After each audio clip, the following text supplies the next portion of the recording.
వెళ్తున్నారు.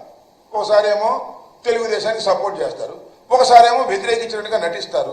కారణం ఏంటంటే తెలుగుదేశం పార్టీ యాంటీ ఎస్టాబ్లిష్మెంట్ ఓట్లను చీల్చేయాలి అనే ఉద్దేశంతో బీఎస్పీ, సిపిఐ, సిపిఎం వీళ్ళతో జతకడతారు.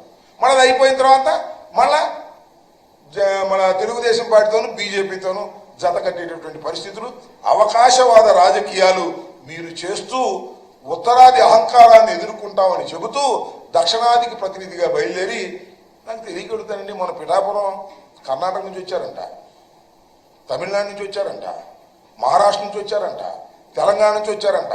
4 భాషల్లోనూ మాట్లాడేశాడు. 4 భాషల్లో మాట్లాడేసి నేను ఉత్తరాదికి వ్యతిరేకంగా, ఉత్తరాదికి అనుకూలంగా దక్షిణాది నాయకుడిని అని ఆయనే ప్రకటించుకునేటువంటి పరిస్థితిలో ఉన్నాడు. ఇది చాలా దురదృష్టకరమైనటువంటి పరిణామంతో పాటు మీకు గుర్తుందో లేదో, కుటుంబ రాజకీయాలేంటి, వారసత్వ రాజకీయాలేంటి, ప్రజల నుంచి పుట్టాలి నాయకుడు అన్నాడు. నాకు అర్థం కాల, ఎక్కడి నుంచి ఒకటి పుట్టారని ఎవరు? అదేమంటే ప్రాణత్యాగం చేయడానికి నేను సిద్ధం అన్నాడు. ప్రాణత్యాగం చేయడానికి సిద్ధం అంటాడు, ఎమ్మెల్సీ సీటు ఖాళీ అయితే మాత్రం అన్నగించుకుంటాడు. ఏంది ఇది?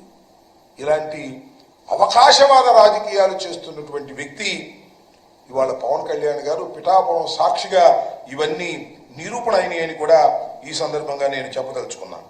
ఇకపోతే ఇక వేదిక మీదండి చాలామంది మాట్లాడారు. ముఖ్యంగా మా పార్టీ నుంచి వెళ్ళిన వాళ్ళు ఉన్నారు కొంతమంది. మా పార్టీలో ఉండి మా పార్టీ నుంచి బయటికి వెళ్ళిన వాళ్ళు ఇక దీన్ని ఇష్టం వచ్చినట్టుగా ఉపయోగించుకునే కార్యక్రమం చేశారు. బాలినేని శ్రీనివాసరెడ్డి గారు, వాట్ ఈస్ హిస్టరీ నాకు బాగా తెలుసు. నేను శాసనసభ్యుడు అయినప్పుడు ఆయన శాసనసభ్యుడు కాదు. సుబ్బారెడ్డి గారికి బంధువు.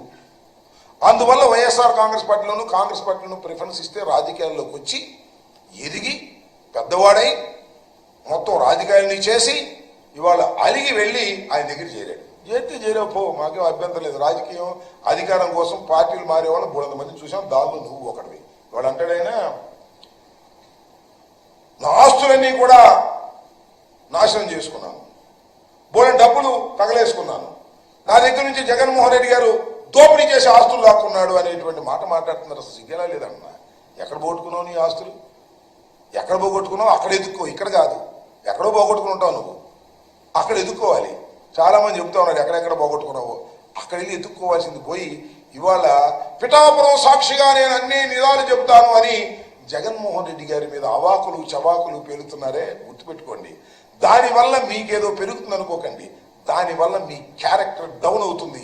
మీరే కాదు, సాయిరెడ్డి గారితో కూడా చెప్తున్నా, సాయిరెడ్డి గారు, శ్రీనివాసరెడ్డి గారు, మీ ఇద్దరికీ అన్యాయం జరిగింది వైఎస్ఆర్ కాంగ్రెస్ పార్టీలో. అంటే ఇంకేం చెప్పాలి నాకు అర్థం కాల.